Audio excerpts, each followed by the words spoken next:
could have given up, but you didn't. You could have stopped believing, but you didn't. You could have kept living their expectations, but you decided to make this life your own.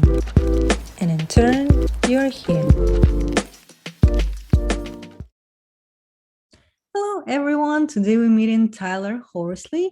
He is the CEO of Nuclear Networking Company, also investor, speaker, and business growth advisor. Hi, Tyler. Nice to meet you. Hello. Yeah, good to meet you as well. Thanks for having me. Yes, and I'm glad that we had time today to talk about your personal journey of becoming who you are today. And let's start our conversation with diving into how did it start for you? What led you to become your own, the chief executive officer of your company? And what was the important moment in your life that led you to such growth? Sure. Yeah, my the journey to this spot was maybe less conventional than other people. So I actually started out in federal law enforcement, which is a strange jump to digital marketing. But I liked the idea of exclusive knowledge, and examples of that could be, you know, being an attorney or certain things like that, where you can actually provide value and help people with uncommon knowledge. And since I've always had kind of a propensity for entrepreneurship since I was younger, and so naturally, this digital marketing world that I'm a part of, we actually get to help other people grow their businesses, and Mhm. so yeah, naturally kind of came out of federal law enforcement, and then was initially self-taught in SEO, and just started nuclear networking, and actually started it in a basement. So had Okay. kind of bootstrapped it, but yeah, grew it, and yeah, fast forward, made Inc. 5000, and here we are today. So kind of a strange journey, but No, it that's ended up working interesting. well. So, what skills did you acquire along the way that helped you to build that, high growth company? I think the most important skill is relationship building, Mm-hmm. because there's Yeah. there's skill sets that you can hire, there's skill sets you can learn, and those are ever evolving in the digital marketing space. Mm-hmm. But I think the ability to just converse with other people, learn about what needs they have and what problems you might be able to help solve and add value to, is probably the biggest differentiator for companies that succeed and fail. So yeah. Oh, wow. Yeah. So also, I know you are a philanthropist as well.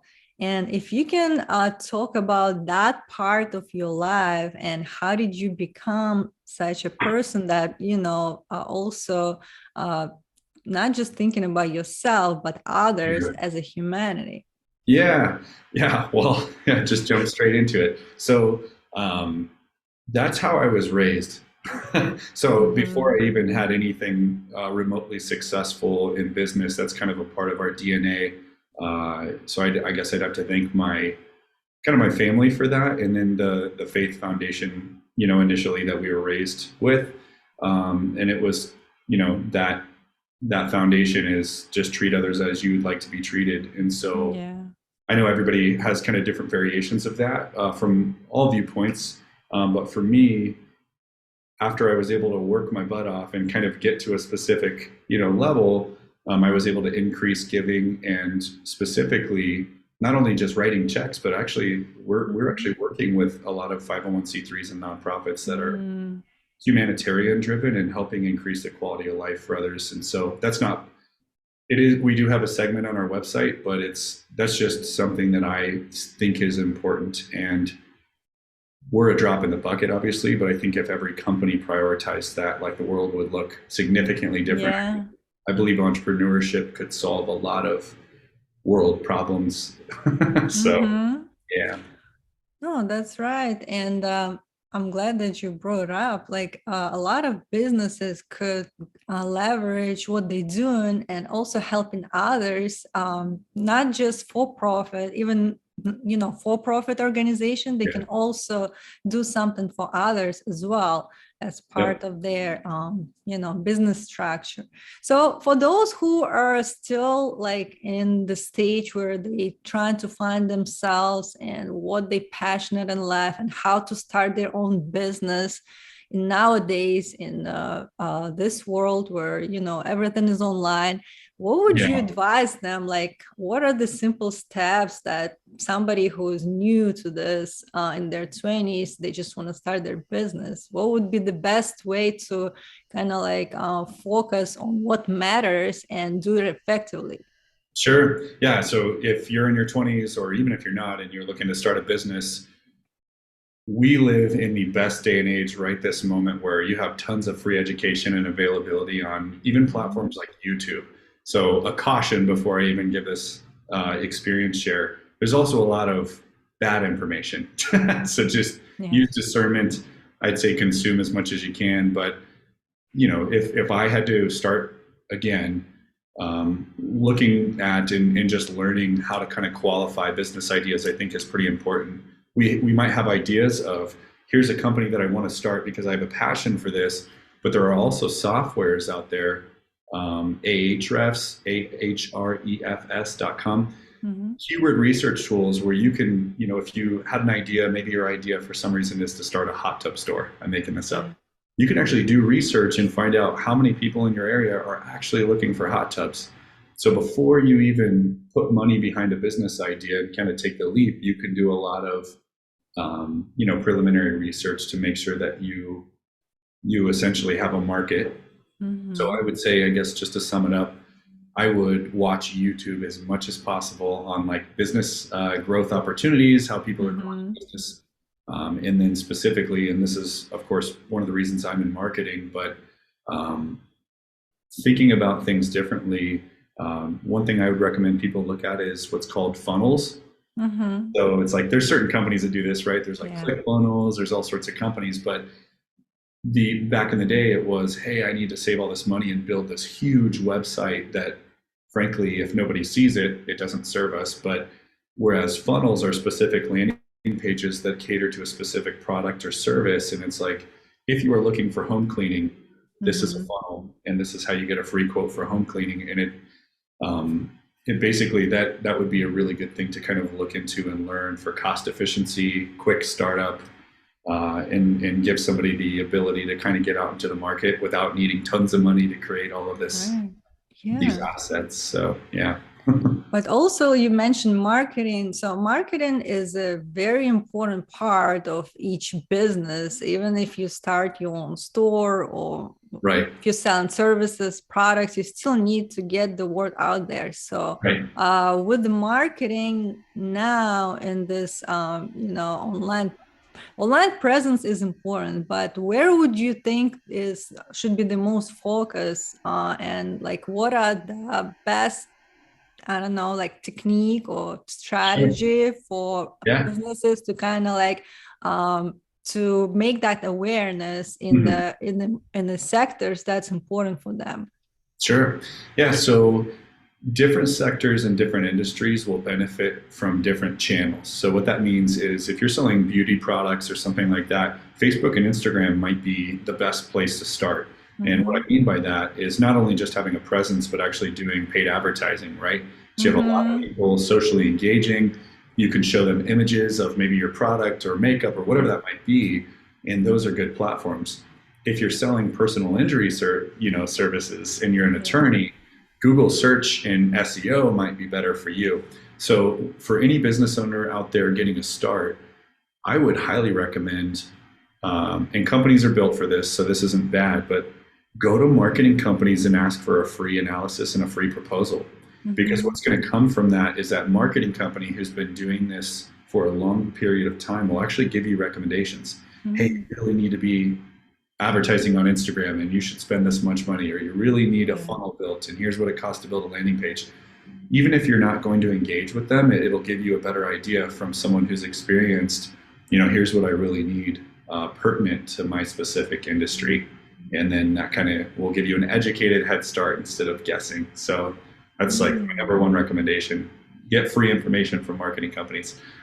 So, Right. Yeah. And also, yeah, I know like they do free audits usually yep, that they yep, offer in the beginning, and then you can decide if you want to go with them. But like you just mentioned, even though you're not going to work with them, getting that information is vital for your yeah, decisions to move forward. that's If right. you don't know anything, at least you will have an idea of what the next step will be. Yep. So that's a good advice. And also, looking back now to where you start and where you are, what would you do differently if you knew something that you know now? Man, so if I were to do this differently, so my journey, just for everybody listening, I built a performance marketing company. So we sell, basically traffic driving services. So if you have a website, we basically drive qualified leads and traffic to companies in need of more business. We actually do full service offerings now to where we do offer generation. Basically just meaning if I lined you up with 15 of your competitors, why are you different? Why are you special? How do we get their attention quickly? And so we kind of help people go through that. So what would I do differently? I might actually, this is going to sound weird, but it's just being honest. I might actually look for a company like Deloitte or somebody who's already delivering these products really well. Mm, okay. And I might move into sales for that organization and M&A. So this is just more of a passion of mine, but I love education. I love sales, and I actually like mergers and acquisitions. So I love being in the marketing space, helping business owners who feel trapped in their own Yeah. marketing company, like giving them a way out, because nobody wants to talk about this in the industry, but there are a lot of marketing agency owners out there who Mm-hmm. they have 30 to 40 clients. They're not big enough to sell their company, but they want to escape and they can't. And so it's Right. like I would love to work with those business owners and kind of facilitate those exit strategies. So that's certainly something that I did do that I would do again is if you're starting an organization that serves businesses. Mm-hmm. Um, what I did in my case is instead of going out to individual businesses saying, "Hey, do you need marketing? Do you need marketing?" I actually went to affiliate partners. So Mm-hmm. I went to web design companies or companies that don't do what we do, but we work with the same client. And I just said, "Look, you guys pump out websites Mm-hmm. all the time. Here's a free analysis, competitor analysis, SEO analysis, anything. Here's something free you can give your clients. I'll do it for free. And I'll Mm-hmm. educate them for free, and it's an added bonus for you. You have to add value. I would highly recommend not approaching a company saying, "Hey, can you sell my services?" That's not a good strategy because Of people course. get, they get contacted every day for that. But yeah, offer free value to people, kind of give, and eventually you'll get back. And that's something that I'd really focus on if I had to do all this again. Yeah.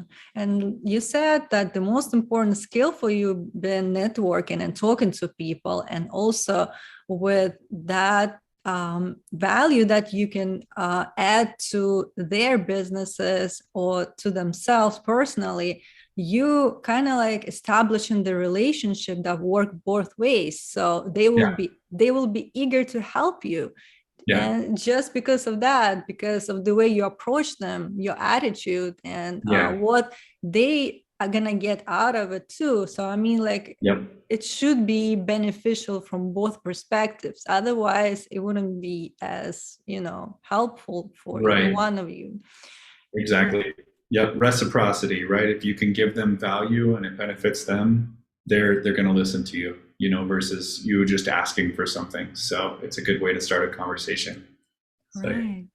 Yeah, and also for those who are looking into investing, let's say into investing into companies or stocks, what should they kind of consider as being, important decision-making process of why they choosing that type of investment?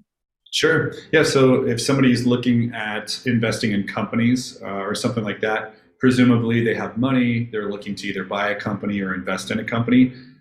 I'll just share my experience, things that I look for. Mm-hmm. Um, I'll simplify because I could get into the weeds on the M&A portion, but service companies, that could be marketing, It could be construction. It could be property management. Anything that requires a lot of humans that's required to provide the service, Mm-hmm. those trade or those sell at a lower level than software companies.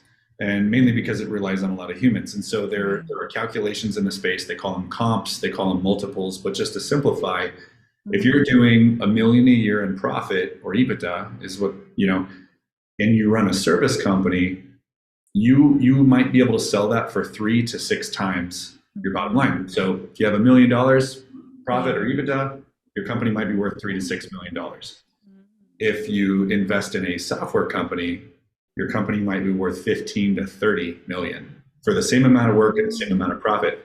So for me, huge fan of marketing. You do need humans because they Mm-hmm. think and they do the strategy and more. But companies that I look at investing in, I look at what do these sell for? Like before I even invest, like are they selling for 15 times the bottom line or only 3 times the bottom line? Because I'm going to pour my whole self into this to make sure it's successful. So if Right. you're going to work really hard, you want to make sure that you get the most reward. And typically, at least at the time of this recording, Mm-hmm. SaaS platforms or software is one of the better places to invest. So, Okay. not Yeah, financial that's advice. That's just what I do. So, no, that's a good, advice for those who still like deciding and not sure. But yeah, and I'm learning also something new, like you just mentioned the difference between human based and AI based yeah. kind of businesses, and that makes sense. And now it's kind of clarifying of what could be the next step in decision making. Yeah. Um, yeah, and also I'd like you to share your thoughts in terms of the future. Where do you think we're going with all of this information nowadays? And like, where do you see yourself in 10 years, let's say? Like, what could emerge from the technology? Mhm. I mean, based on your own opinion. Sure. Well, I mean, I have the benefit of being in the front seat, Mm-hmm. seeing what's available. I know, like nuclear networking, our organization, we focus primarily on business growth and SEO and SEM and marketing. But what we don't typically publicize is we've created an AI platform that's automated almost 50% of this SEO. And I know I'm not the only one in the world doing this right now. So if we're doing it and we're seeing success, where are we going to be in 10 years? I think a lot of the manual labor Mm-hmm. portion of this automation opportunity, basically everything that we're doing now, I think it will likely be automated 100%. The Mm-hmm. only thing that I don't think that you can automate fully is the human touch.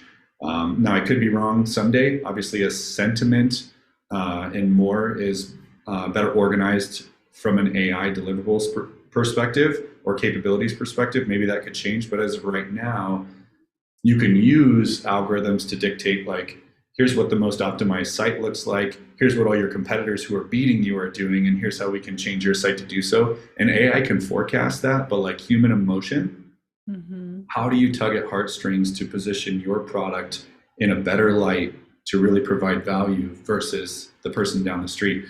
And so I don't think that AI in the next 10 years will be able to replace that, but a lot of the busy work I do. So I think a lot of marketing companies will actually move to hiring higher level strategists Mm-hmm. versus some of the current jobs available now. So it's rapid. Like one of my old business partners, Mm-hmm. after buying him out and moving our company under a private equity umbrella, he works at an AI company currently, and I get to see all this stuff that's possible, and it's wild. Oh, And wow. yeah, and that's just what we're creating. That's not even what the government has, right? So it's like Yeah. I think we're going to see a lot of changes in tech in the next 10 years. Yeah, that's interesting. But also like what does it mean for a person who is looking for a job? Like are they Sure. gonna be out of certain type of job soon? Or Yeah, like maybe we're gonna transition to a different types of jobs? So what sure. does it mean for the, like labor market?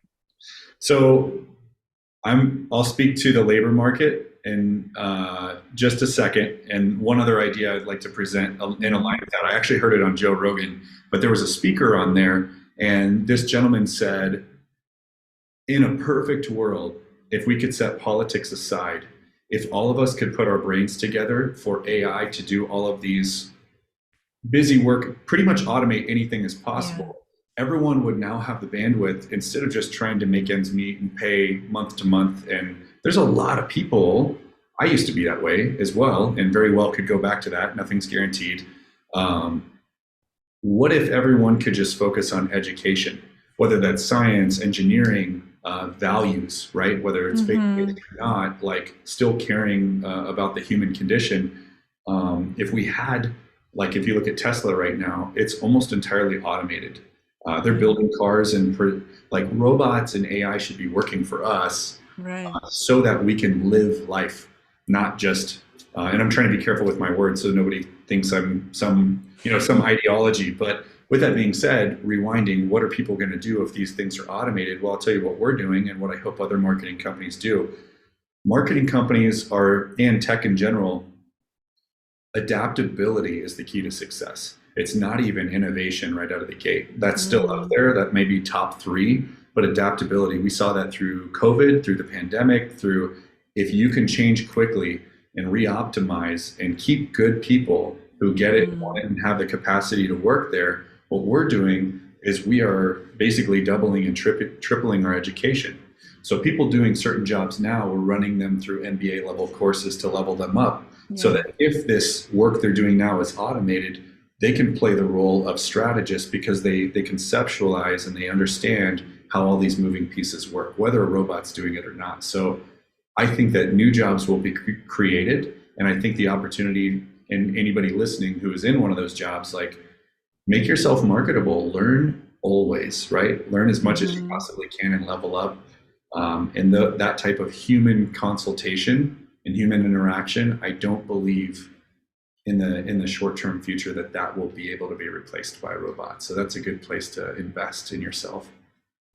Right. Yeah, that's a great advice. And nobody knows what future holds, but at least we can be prepared as much as possible with the information we have on hand. And yeah, so we have to be always ready to adapt at any single circumstances. So everything could change in a moment. You never know, but you can't predict it either. So with your readiness to change, that would be easy for you to move forward and find, your own like niche where you think you will be the most successful. Yeah. Thank you so much, Tyler. It was a pleasure talking to you. And I hope you enjoy your day. Thanks for having me. I appreciate it. Thank you. Bye. I hope you enjoyed this episode. And if you did, hit the subscribe button and share it with others. Stay tuned.